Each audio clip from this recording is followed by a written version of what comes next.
Hallo, heute sind wir im Haus des Meeres in Wien.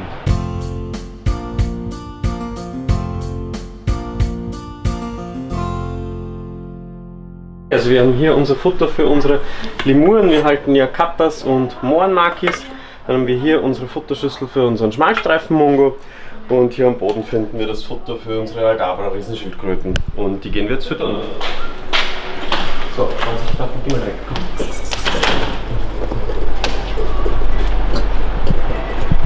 Guten Morgen. Süßkartoffel ist immer sehr beliebt. Da kriegt meistens in der Früh gleich jeder ein Stück aus der Hand. Wir haben eben hier 4 Katermännchen, 2 Mohrenmaki-Weibchen und im Großen und Ganzen funktioniert das bei uns recht harmonisch. So, Süßkartoffel. Außer Vordergrund. Eigentlich schon gehabt.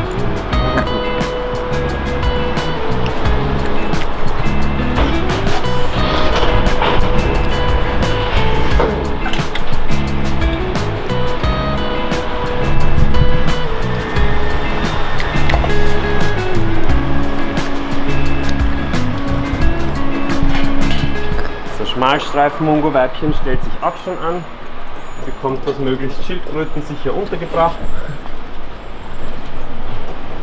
Sie frisst auch gern aus der Hand, aber nicht das Katzenfutter, eher mehr die Insekten oder Mäuse. Und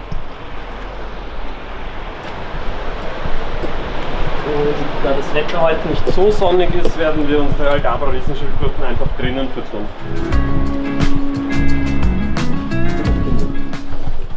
Sie nehmen alle gerade noch ein Bad, aber werden recht schnell zum Futter kommen.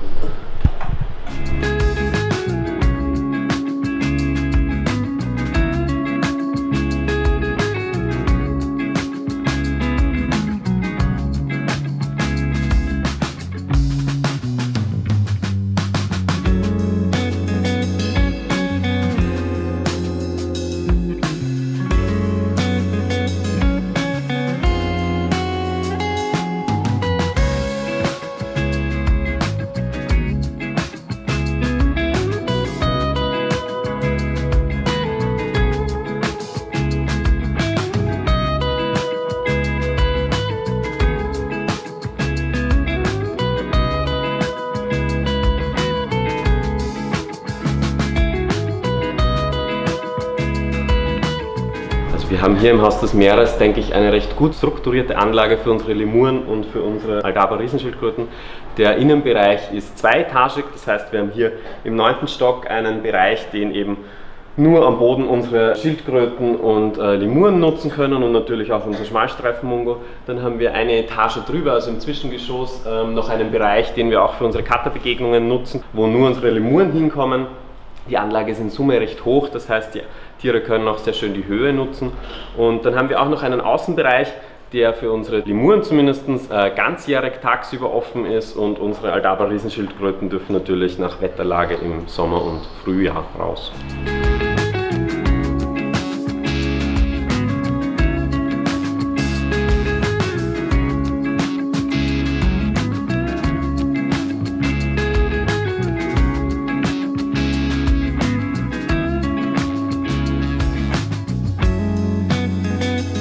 Sascha, eigentlich bieten wir fast jeden Tag Katerbegegnungen an, es leben aber nicht nur Katas hier. Genau, also wir haben hier in unserer Anlage eben unsere 4 Katermännchen, 2 Mohrenmaki-Weibchen, 4 Aldabra-Riesenschildkröten und einen Schmalstreifen-Mungo. Genau, und um den Leuten das näher zu bringen, bieten wir eben, jetzt wird die Kamera auch schon angeknabbert von unserer Ursula, das ist einer von den Mohrenmakis, unseren Damen. Was wir eigentlich machen wollen, ist den Leuten das näher bringen für relativ günstiges Geld, dass sie einfach den Tieren näher kommen und dann ein bisschen gebildet werden und da einfach cleverer rausgehen, als sie eigentlich reingekommen sind. Das heißt, wir haben die Guides, die zoopädagogische Abteilung, die kümmert sich eigentlich darum, die fängt die Leute ab. Und was passiert dann eigentlich?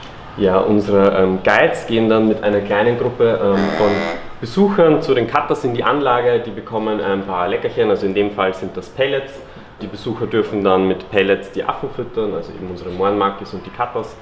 Und die Guides versuchen halt spannende Dinge, spannende Fakten über unsere Tiere hier in der Anlage zu erzählen und so ein bisschen Wissensvermittlung zu betreiben. Es gibt eine Einschulung, die Leute dürfen nicht aktiv zu den Affen greifen, sie dürfen sie nicht aktiv streicheln. Das heißt, eigentlich findet die Katerbegegnung nur statt, wenn die Tiere auch Lust drauf haben. Und wenn sie mal einen schlechten Tag haben, dann haben unsere Kunden leider Pech gehabt. Man muss aber sagen, das ist sehr selten, oder?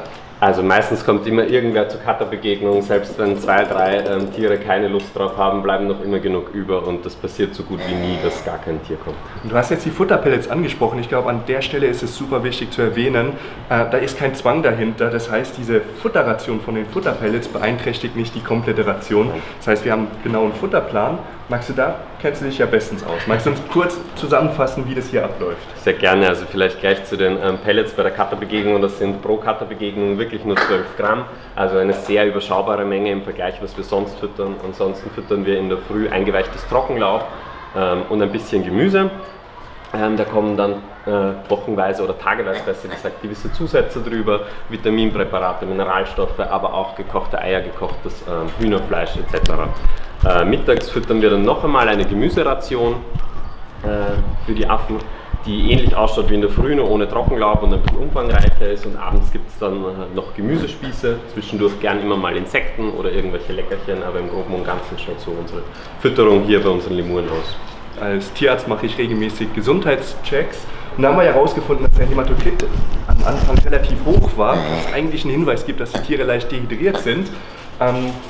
Unsere Tiere waren topfit und trotzdem wollten wir irgendwie entgegenwirken, was ja perfekt geklappt hat. Magst du verraten, was wir gemacht haben? Genau, wir haben dann versucht, möglichst viel gute Flüssigkeiten anzubieten. Also wir haben angefangen, einen leicht gesüßten Früchtetee zu geben, aber auch einen Nektar und der ist sehr, sehr gern angenommen worden von den Tieren. Mittlerweile haben wir das wieder ein bisschen reduziert, weil der Nektar sehr gehaltvoll war, aber Früchtetee gibt es nach wie vor. Ja, und sie trinken unglaublich viel und ich glaube, sie fühlen sich wohl hier. Ich denke auch. Im Hintergrund sehe ich schon den Humpi, einer der Cutters, der sich in der Sonne sonnt. Und der genießt es total. Man muss aber eigentlich auch sagen, Cutters sind eigentlich faule Tiere und man muss sie fast schon dazu animieren, dass sie wirklich rausgehen. Und das ist auch der Grund, warum wir eigentlich aktiv dafür sorgen, dass die Cutterbegegnungen, wenn nur irgendwie das Wetter es erlaubt, draußen stattfinden, weil die Tiere sollen es lernen, rauszukommen und einfach draußen positive Momente zu erleben. Und seitdem wir auch die Cutterbegegnungen deutlich öfters hier draußen haben, kommen die Tiere auch einfach mehr raus. Und man sieht einfach, dass sie anfangen, diese Terrasse deutlich mehr zu nutzen. Wir haben angefangen, die ganzen Lianen erneut zu spannen, immer mehr Halterungen angebracht, dass auch einfach dieser leere Luftraum, der zwar gut ausschaut, aber den Tieren nichts bringt, dass der einfach genutzt werden kann. Mit unseren Cutterbegegnungen wollen wir uns ja an und für sich auch immer selbst hinterfragen, denn wir wollen für die Tiere natürlich das Beste haben. Und da haben wir jetzt angefangen, dass wir Studenten angesetzt haben, die über Monate Beobachtungen durchgeführt haben, um eigentlich zu sehen, was für einen Impact hat diese Begegnung für unsere Tiere. Ist es wirklich positiv oder gibt es doch vielleicht versteckte Mängel, auf die wir selbst nicht kommen und wo wir vielleicht ganz einfach betriebsblind sind. Und was uns natürlich unglaublich gefreut hat, ist, dass im Endeffekt rausgekommen ist, dass es keinen negativen Impact für die Tiere hat. Das Einzige, was festgestellt werden konnte, dass verschiedene positive Interaktionen von den Tieren unterbrochen werden können. Das heißt, wenn zum Beispiel 2 Tiere sich gegenseitig groomen, also Fellpflege betreiben und sich gegenseitig Aufmerksamkeit schenken, kann es sein, dass diese Interaktion unterbrochen wird, weil sie sich ganz einfach dafür entscheiden, dass sie lieber zu den Besuchern gehen und da etwas anderes unternehmen. Ansonsten gab es als letzten Punkt noch, dass es relativ monoton ist, dass diese Cutterbegegnung ja jeden Tag stattfindet. Und ich meine, das ist ja relativ simpel, um zu unterbrechen, haben wir dann einfach den Montag weggelassen. Da gibt es jetzt keine Cutterbegegnungen mehr und ich glaube, wir haben einfach da das Beste gemacht, um dem entgegenzuwirken, dass es für die Tiere natürlich einfach das Bestmögliche ist. Ich würde sogar so weit gehen, wenn es keine Cutterbegegnungen gäbe, wäre es den Tieren langweilig. Ja. Das ist unglaublich unterhaltsam für die Tiere und nicht nur die Besucher haben ihre Freude daran, sondern auch unsere Cutters, Mohrenmakis, die Schildkröten, die sind alle neugierig und wir haben ja in den Corona-Zeiten gemerkt, was es mit den Tieren eigentlich ausmacht. Die sitzen da und denen ist einfach Fahrt.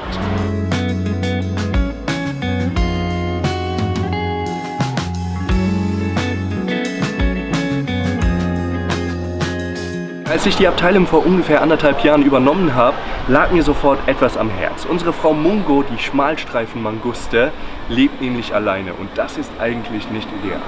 Was sich dann aber herausgestellt hat, ist, dass sie unglaublich alt ist. In der Natur werden solche Tiere durchschnittlich 6, 7 Jahre alt, in Zoos deutlich älter, wir reden von 11, 12 oder 13 Jahren. Und als wir dann nachgeschaut haben, musste ich feststellen, dass unsere Frau Mungo einfach schon mal 20,5 Jahre alt ist. Es ist ein unglaubliches Alter, heißt aber auch, für die Zucht kann ich sie nicht mehr einsetzen. Und ich bin auch überzeugt, dass ich hier nicht wirklich einen großen Gefallen mache, wenn ich jetzt noch einmal eine neue Vergesellschaftung starte. Dementsprechend lebt dieses Tier bei uns alleine und darf die letzten Tage ihres Lebens hier genießen.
Vergesst jetzt nicht, den Kanal zu abonnieren und um sicher zu gehen, dass ihr auch wirklich kein Video verpasst, aktiviert die Glockenbenachrichtigung. Dann bekommt ihr nämlich immer eine Nachricht, wenn wir ein neues Video veröffentlicht haben.